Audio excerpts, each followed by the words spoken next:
Self-doubt can hold people back from reaching their full potential, whether in their careers, relationships, or personal growth. Confidence is a skill that can be developed. But what are the most effective strategies to overcome negative self-talk and build lasting self-assurance? In this interview series, I'm talking to mindset coaches, psychologists, authors, and other experts who can share actionable insights on overcoming self-doubt and cultivating confidence. As a part of this series, I had the pleasure of interviewing Roselyn Perez Casiano. Roselyn is a wealth consciousness specialist and certified financial literacy professional with a clinical background in social work and over a decade of experience in human behavior. She helps high-performing women rewire survival-based money patterns such as overworking, guilt, and scarcity through an integrative approach that blends cognitive behavioral therapy, neuro-linguistic programming, and somatic practices that support nervous system regulation. Unlike mindset-only models, Roselyn's work bridges the mind and body to fast-track transformation. She empowers women to release financial stress, expand their capacity for abundance, and align their wealth with purpose and lasting fulfillment. Roselyn, thank you for being here. Thank you for having me. You're quite welcome. So can you take a minute, tell people a little bit about your background, how you got into the work that you're doing now? Absolutely. As you graciously mentioned, I've been in clinical social work for over 15 years, actually, and I work in so many different settings. I work with substance abuse, domestic violence, child abuse, child development, medical settings, you name it, and a lot of trauma. I worked with a lot of trauma. So something when it comes to the work of trauma is that you learn as a clinician that you don't necessarily start with the mindset.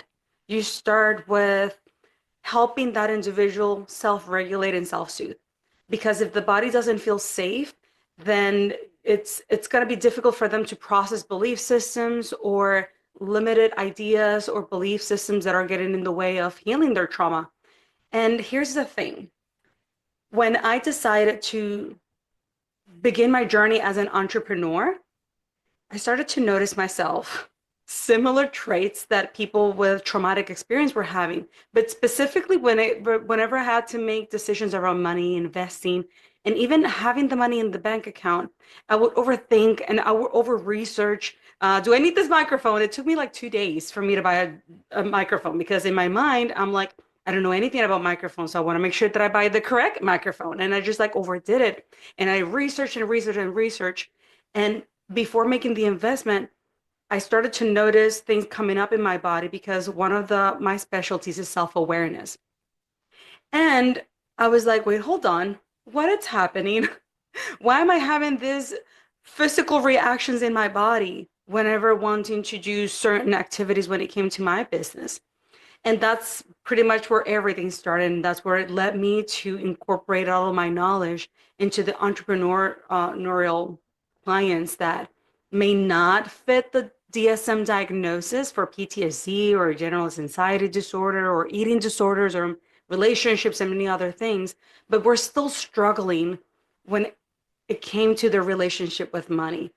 And I became so passionate about it because even though I talk a lot about money, deep down is not really money because money is just a tool. It's a paper, right?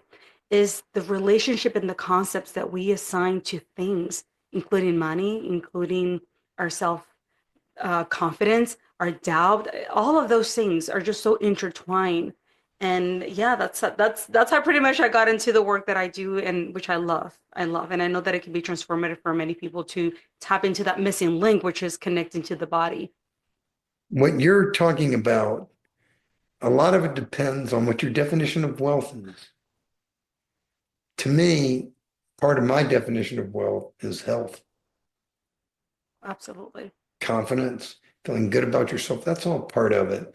And it sounds like, your work, you might work with people about their thoughts about wealth, but what you're talking about applies to anything. To anything, because you know what I've discovered? That even though I talk about wealth, deep down, there are five main roots that take place in childhood. And it applies to the way that you eat, the way that you relate to people, the way that you make money. It applies to everything. And there are core wounds. I call them the five wounds are abandonment, unworthiness, rejection, humiliation, and betrayal. So whenever any of these wounds aren't healed, it leads to unhealthy behaviors. It leads to, and even people can be making money, but that doesn't mean that they're not operating out of a survival driven success. It doesn't mean that they're not operating under a unworthiness, right? Yeah. Having lack of confidence and all of those things. And they're just so connected. So it's difficult for people sometimes to see the bigger picture. But I imagine through the work that you've done, you can clearly see how everything links together. I agree with what you're saying. I mean, I know in my own story was the abandonment issue. Um, my mother died when I was 8. So she didn't intentionally abandon me, but 8-year-old child doesn't know any better. Yep. Um, so that's abandonment. And if you go back and you look back at all my pictures and everything, that's when I started putting on weight. That's when, in many ways I lost control. And yeah, I was always successful in school. My grades were okay. Did okay in college. I got things done, held down good jobs and everything, but my health was out of whack. It somewhere along the way, for whatever reason, that's how it affected me. Yeah. And and over time, there were opportunities that came along the way when I was able to heal that wound. And that was, I don't know if I would say that was the one thing that made a difference, but I'm sure it didn't hurt me Yeah. to heal that wound. Yeah. You know, Yeah. Oh, absolutely. It actually free us. And the thing is that regardless of what you've experienced, no one escapes this. You can have a very traumatic childhood or not, because it could stem from, for example, my mom had to work a lot, and I also like the abandonment. As soon as you said that, I'm like, oh my God, this is huge for me too, because my father wasn't there. And sometimes he would say he lived in a different country, and sometimes he would say that he would come and pick us up, and he didn't show for whatever reason, right? No judgment, yet the child doesn't care. Like, this is how a child thinks. So he doesn't love me enough. I cannot rely, like, this person doesn't love me enough, right? Even if it's not true, but we make that our truth. And from that place, we create belief systems that leads to certain behaviors, that those behaviors guide our identity as adults. And then we're living with a dichotomy, because the consciousness does not connect that information automatically. So we tell ourselves one thing. I used to say, I am independent. I don't need to rely on anyone. If no one can help me, I will get it done. And all of that rhetoric was coming from the place of unworthiness and abandonment, which is crazy. yeah, you grew up alone. You grew up feeling you were alone. So you said, I can solve my problems alone. Yeah, exactly. Yeah. Exactly. So, and it shows up in many different ways for people. I focus on wealth, but in reality, many of my clients, they may come to me because they listen to that message, but then eventually they get to apply this in every area of their lives. Absolutely every area, because it's all connected. And I imagine I'm assuming now, right? You start working with clients through health, and then other areas in their lives also start to improve. Absolutely. I mean, my background's an attorney, and you would be surprised. I always used to say this. I had a good friend who was a doctor, and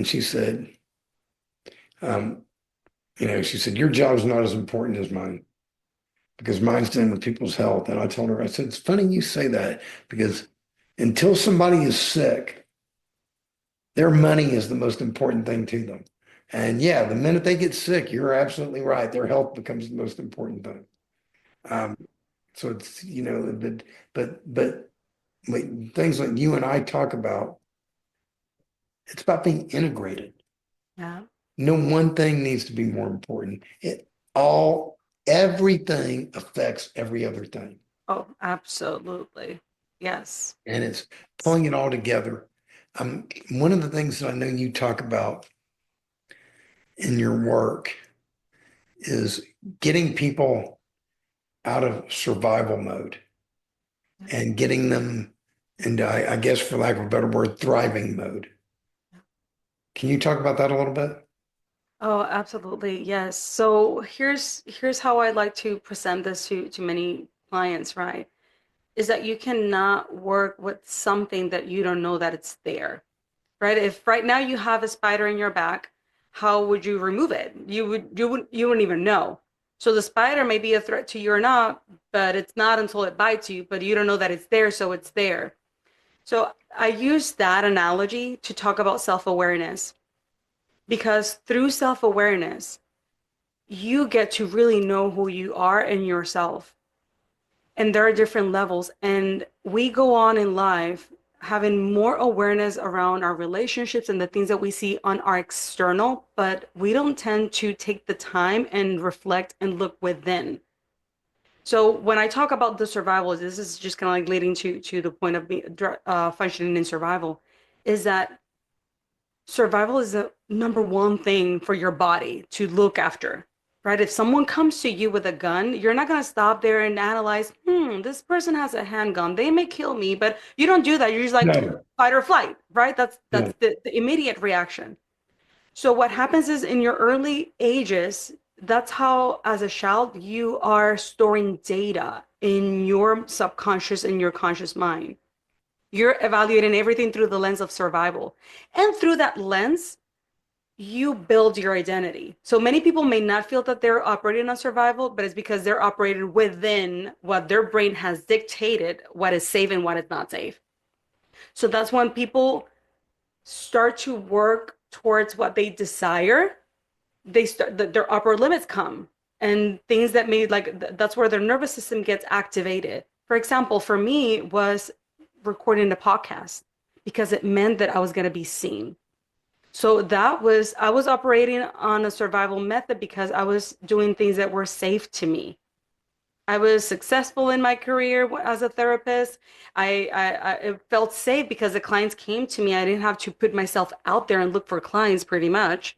But Mhm. once I started to become an entrepreneur, that's where the survival started to show me that it was running the show because I was daring to step out of my safety net. Like, how dare you can like just like speak up? You want to go to speaking engagements, Rosen, but what if people like laugh at you? Or what if people don't agree with your message? What if, like all of these things started to show up? And until you don't challenge yourself outside of your norm, then you're living in survival. And that's why it's so scary for people just to step out of their habitual way of operating, whether it's with the diet or whether, because it's new. Even though if you know consciously that it's healthy, your subconscious and your nervous system is saying like, I don't know. I don't know. Would you be able to do this? And that's the word. And he said all of these plays into it. It's just it's so complex, but it's still pretty much dictated by the survival brain. Is this making sense? It absolutely makes sense. Part of the issue too is the power of belief. It's believing we can do a thing. And that's where I try to work with people is my experiences. I like to say I'm a pretty confident guy and I've been successful throughout my whole life. But despite all that, the experience of losing over 200 pounds and keeping it off blew my mind. And to be quite frank with you, it did. And the experience taught me that I can do even more than what I might believe I can do, that I should expand my beliefs. And it, as I like to tell people, I mean, you're in Florida, so I mean, I believe I can do just about anything, but I don't believe I can become the starting shortstop for the Miami Marlins. Uh, I don't think I can do that. But That's okay. That belief will not like determine your life or if you're dead. So it's good. but I do believe I could work with the starting shortstop for the Miami Marlins and help him become a better baseball player. Yeah. So there, I can do that. But it also taught me that other people can do more than they might believe is possible. Yeah. Each and every one of us, as special as I am, and as special as what I did was, I'm not special at all. And if I can do this, so can other people. Yeah. Yeah. And we all are capable of so much more than we might ever imagined. Oh, yes, absolutely. That's what makes me, and I imagine you too, wake up and get in front of a camera and do what I do. And here's what I've noticed, Stanley, the beliefs are everything. And it's changing those beliefs that makes it difficult for people because a belief is who you are. And if you believe that you're unworthy, then if you have embraced that as a belief, even if you are not aware of that, because I genuinely believe that I love myself until I started to do different type of work and I realized, oh wow, how much unworthiness has been running the show. And for Mhm. me to But in change here, that belief, it's rooted in an emotion, and it's the combination of that emotion and that nervous system to change to a belief and to match the emotion for your body to assimilate. Oh, wait, hold on. She said that she's worthy, and because of that, she took a moment to celebrate. Or, as we were talking before we started the recording, she received a compliment and she did not refute that compliment. Wait, hold on, is she worthy? Right? So it's like it's all of those processes, neurologically speaking, that have to be coherent, that have to be operated in a coherence and in alignment, because that's why mindset alone for many people is not going to be enough is you have to change your beliefs, but match it with the emotion and your nervous system every time all together to achieve that version of you that it's waiting for you. It's waiting for you to claim, for you to be that person. that's the way I feel. I mean, I feel like I became the person I was always meant to be. Yeah. Yeah. Isn't that amazing? Yeah, it is, and it's fun, It's and fun. I know. and it's very empowering. And the funny thing is, it's not nearly as hard as you might think it was. People say, "Oh, look at all the hard work you put in and everything." I go, "No, what I'm doing right now is easy. Walking around at 367 pounds, that was hard." Yeah, that's the hard part. Oh, Yeah, absolutely. that took a lot. That's what took a lot of work. This is easy compared to that, Oh, and this is yes. wonderful. So, Yes. but Yes. it's going through the whole range of emotions and being willing to. There's you need to forgive yourself along the way for past mistakes you've made, letting go of past mistakes, learning from past mistakes. A lot of it is your mindset. I mean, we're all human beings and we encounter obstacles all the time. I always say an obstacle is a doorway waiting for me to open it and walk through. Yes. It's not a barrier. So it's all in how you look at things. But the point is, we all can change. Yes. We all can improve. And that's why I like talking with people like you, because you get it, you know it, you've lived it. You're helping other people get it, know it, and live it. Yeah. And that's what makes you good. That's what makes you great. Yeah. Yeah, there's it's just so much fun and so much you learn to live in the feeling of love, like genuine love, like unconditional love for yourself and for others, and to see beyond people's identity the identity that they have embraced for themselves, but just to see beyond that and see the potential and to believe genuinely in people because you have to believe in yourself. It's a different way of living and everybody I want everybody to experience this. I want this for everyone. Yes. And yes. And we are all human beings and we all deserve to be treated as human beings. I mean, I think the number one problem in the world today is that all too often, all too many of us only care about ourselves. And it's learning to care about other people, loving other people, even if they're different than you are, and loving yourself out while you're at it too. I mean, I know me from a weight loss standpoint, after I lost my weight, in the beginning, I would go places and I would see people who were really big. And the first thought that popped into my mind was disgust. And I was disgusted with the way they looked. And I would think, well, hey, if I did it, why can't you do it? And then after a little while, I realized that if I was feeling disgust for them, that's obviously what I was feeling for myself. And I said, that's not good. And so that disgust went out the window. And that's when compassion came in. And now when I see people, I want to help people. And that is a big difference. I mean, we all need to love each other. Yes. Yeah. People may say it sounds like a cliche, but it is the answer. It is. Yeah. It is. And to live in this state is something that is just so beautiful. We actually born in it and we just like derail from it. But we get to claim that in our lives. And the same way that when I was listening to your story with the disgust, I was so judgmental and so judgmental, like to not only to people, but even as a clinician. And it feels like awkward and vulnerable to say, but I felt that they needed me, right? So I was operating from that place of the savior complex. They needed me, but it's because I wanted to be needed. Or when I used to judge, even like my husband and my children, it was from a place of like me not accepting myself, and I was so judgmental. That's why I exploited myself pretty much because everything had to be perfect. That's where perfectionism kicked in.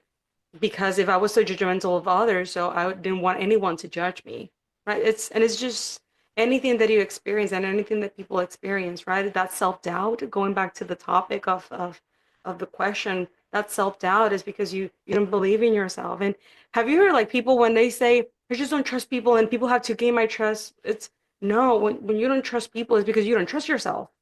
Because if you're in connection with yourself in every area, mind, body, spirit, you don't rely on others' execution or behaviors for you to feel loved or taken care of. You just see them all. It has nothing to do with me. It belongs to them. So you assign the responsibility to who it needs to be assigned, and you continue just to be at peace within yourself. But is that self-doubt, right? It's like how do you transmute emotions to match the new beliefs that you want to adhere in your life? Step by step, Yeah. one day at a time, Yep, yep, absolutely. Yes. bit by bit, Yeah. and realize that you are a human being. You are not perfect. You're never going to be perfect. There has never been a single perfect human being, and I can promise you, you're not going to be the first. I like that. Cut yourself some slack. It's, but also hold yourself to a standard. Yeah. I had a mentor that said that there was this client that whenever they made a mistake, they would kind of like say to themselves, remix. And I love that, right? It's just you're just, oh, okay, I did this. Let's just go ahead and redo it again. Yeah. But it's just like such a forgiving and a kind place to operate from. Yeah. As Tony Robbins would say, take that little 45 record, grab the needle and go and scratch up that record. Don't play Yep. it over and over again. Yes. Yes. You Yeah. rewrite it, read the good old reframe. Yeah. As we're wrapping this up, is there anything else you would like to add about what you're working on or what your thoughts are, what's important to you? No, for me, it's really this. I'm very passionate about. I see it as a mission because there's so much information out there, and people are, and this is a good thing. I don't necessarily see it as a negative thing. People are so much looking for information. At some point, the best information that you can tap is within yourself because no one can give you the answers that you have. And yes, of course, I have mentors and I look for information, I educate myself, but have learned to do it through a lens of like, okay, what is it? What is this information causing in my body, in my mind? And if it's triggering, then I look within, I dive a little bit deeper. So I'm, what I wanted to say is to listen to your body because it has so much information, so much more information that sometimes is not accessed because of the fear that experiencing the emotions can evoke in people. But emotions aren't your enemy. They have so much information about yourself, even if they're irrational, right? Even if an emotion comes up and say, "Oh, you're never going to be able to do this," that listen to it, but just to learn where is it coming from, because tapping into that root, then you have better chances to shift the beliefs. But if we don't want to go through it because, oh, I'm never going to be able to do this, and then I feel a certain way, and then I just like rush it, then that's going to remain unresolved. And this, I generally believe that this is the missing piece, self-soothing, self-regulating, to tap into those beliefs, into those emotions. And I am in a mission to spread this word in any way that I can, because I genuinely believe that people can live the lives they get to live, the lives that they desire. So that's what I'm working on. I have a couple of speaking engagements and projects that are aligned with this. Thank you for asking. Wonderful. This has been a pleasure. I love speaking with people like you, and I've loved speaking with you in particular. I love speaking with you too. I felt this connection with you and I love it. Thank you so much for what you're doing. You're welcome.